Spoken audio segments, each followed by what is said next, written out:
जिला करनाल उपायुक्त श्री निशांत यादव ने कोविड-19 को लेकर की नई हिदायतें जारी। करनाल वासियों को मेरा नमस्कार और नव वर्ष पर हार्दिक शुभकामनाएं।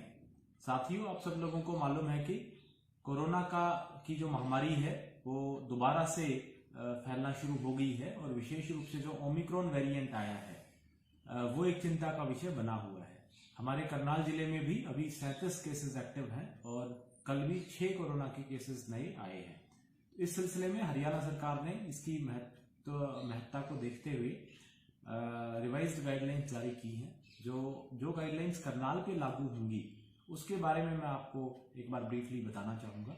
एक तो ये है कि जितने भी हमारे सरकारी दफ्तर हैं, इसके अलावा प्राइवेट एस्टेब्लिशमेंट्स भी हैं, चाहे होटल्स हैं, रेस्टोरेंट्स हैं, अनाज मंडी है, सब्जी मंडी है, डिपार्टमेंटल स्टोर्स हैं, आपके राशन शॉप्स हैं, लिकर शॉप्स हैं, हर जगह पे सिर्फ जो फुल्ली वैक्सीनेटेड लोग हैं वही अलाउड होंगे।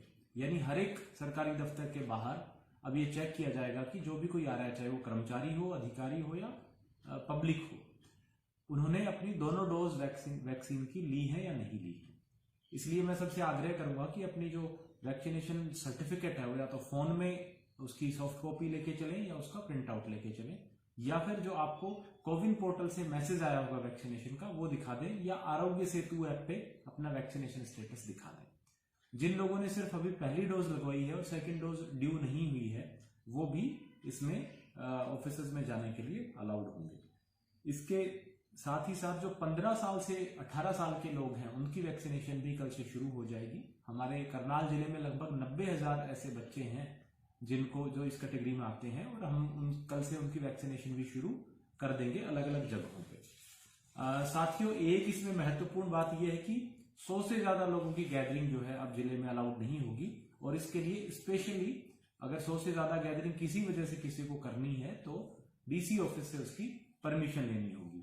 साथ ही जो सिनेमा हॉल्स हैं, रेस्टोरेंट हैं, होटल्स हैं, बार्स हैं, ये सब 50% कैपेसिटी पे ही चलेंगे। यानी अगर किसी होटल में या किसी रेस्टोरेंट में लोगों के बैठने की कैपेसिटी 80 लोगों की है तो सिर्फ 40 लोग ही एक समय पे बैठ सकते हैं।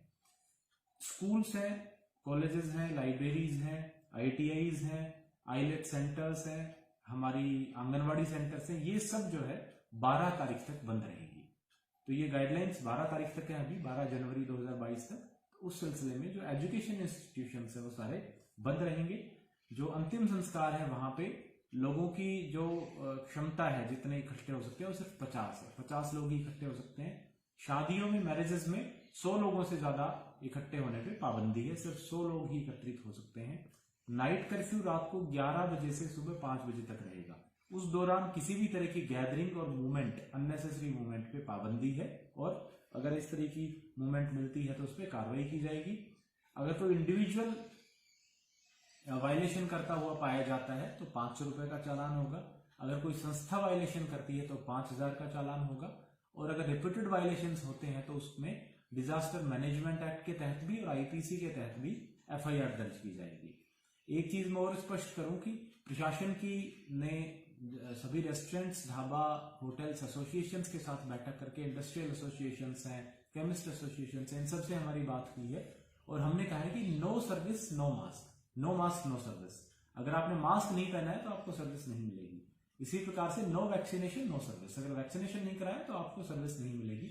इस पॉलिसी पे हमने सबको चलने को कहा है, तो इसलिए मैं सब लोगों से आग्रह करूंगा कि मास्क जरूर पहने और साथ में अपना वैक्सीनेशन जो है दोनों डोजेस जरूर ले लें।